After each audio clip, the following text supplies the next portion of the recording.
Hello, hi, good day to one and all. Today, my topic for the video is Precision Indian Sculpture and Perfect Work of Art. In this topic, I am speaking about skills and knowledge of ancient India and a comparison between traditional and modern education. We find mind-blowing, famous sculptures and great architecture in India, but they are all made by unknown master sculptors of ancient India. There is enormity of sculpture and styles of the sculptures. There exists a variety of famous works with no known creator. These magnificent temples are great treasure of art and architecture in India. How did people learn these skills in ancient India? In ancient India, both formal and informal ways of education system existed. Indigenous education was imparted at home, in temples, patashalas, stalls, chatuspatis, and gurukuls. They were people in homes, villages, and temples who guided young children in imbibing pious ways of life. Traditional education is also called customary education or conventional education. The main motive of traditional education is to pass on the values, manners, skills, and social practice to the next generation, which is necessary for their survival. In traditional education, the student learns about the custom and traditions of society in which he lives. This type of education is mostly imparted to the students by means of oral recitation. The rest of the children in the empire learned the skill which their parents possessed from them.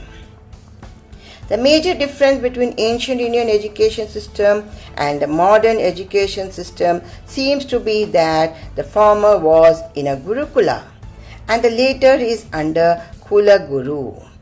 The ancient Indian education system was much more refined and advanced than the modern education system. It focused on everyone's skills and abilities, helping them to learn the art of living. Though the students were from different backgrounds, all were equal. It was holistic education. Here I would like to mention Upanishad means be seated at the feet of Guru to receive the teaching. The main subject matter of Indian sculpture was almost invariably abstracted human forms that were used to instruct people in the truths of the Hindu, Buddhist or Jain religions. Sculpture is the art of making forms and figures in stone or other materials or a product of such an art. An example of sculpture is the stone statues of famous figures found in various ancient temples in India. The statues portray wild animals or those used to depict people's ways of lives. These objects serve as reminder of what was, what is, and what could be, and are thus crucial in our lives. Just see the precision. The quality of carving is generally very high, with precise detail. Indian sculpture, the sculptural traditions, forms and styles of civilization of ancient subcontinent, where did they learn and practice this amazing work of art? Wonderful, perfect work of art. When sculptors get high-tech, they don't abandon their chisel. They get hooked to precision, which may mean mathematical calculations worked out to decimal point precision. Most of the sculptures are of perfect accuracy, a creation made to scale, crafted to perfection. What did ancient Indians use for art? The four traditional materials for creating a sculpture were stone carving, bronze casting, wood carving, or clay firing. Stone, bronze, and other materials were used by religious artists for their sculpture. Here are a few sculptures and huge temples that are attractive and beautifully carved by ancient Indian sculptors. I wanted to show the marvelous work that is still found and sculptures and buildings impress imagination of a person and inspire people. Additionally, these masterpieces created by ancient people influence development of whole art, and very often it is possible to see the shapes in modern buildings. With this in mind, it is possible to see that the art of ancient world is still topical today and have a great number of admirers. Some of the oldest examples of Indian sculptures could be found in different ancient temples, which are taken as one of the most interesting things in India. Sculptures are taken as great masterpieces which are admired even now. Here, the topic is not about modern education that has strong potential to address the challenges by enhancing a variety of skills that teaches important social and emotional skills. For example, perseverance, self-control, and resilience. These skills need to be fostered for individuals and society to prosper.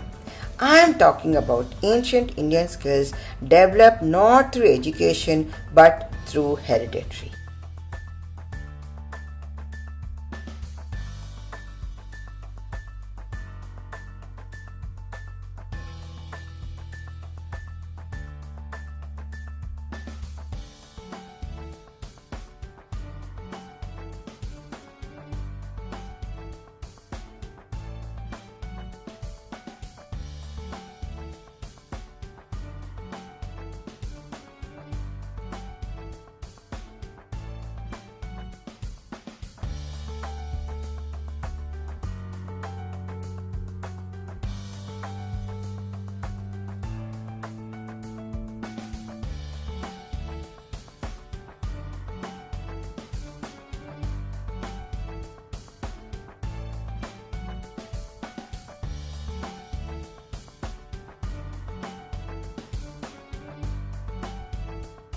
Olden days, there was no formal education in India.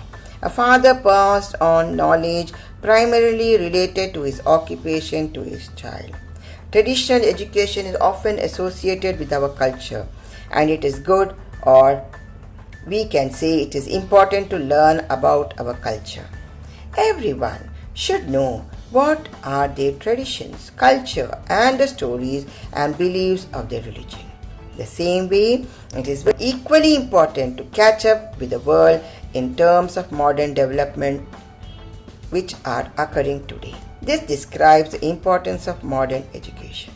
Modern education is required to stay in touch with the whole world and see what is happening in the world.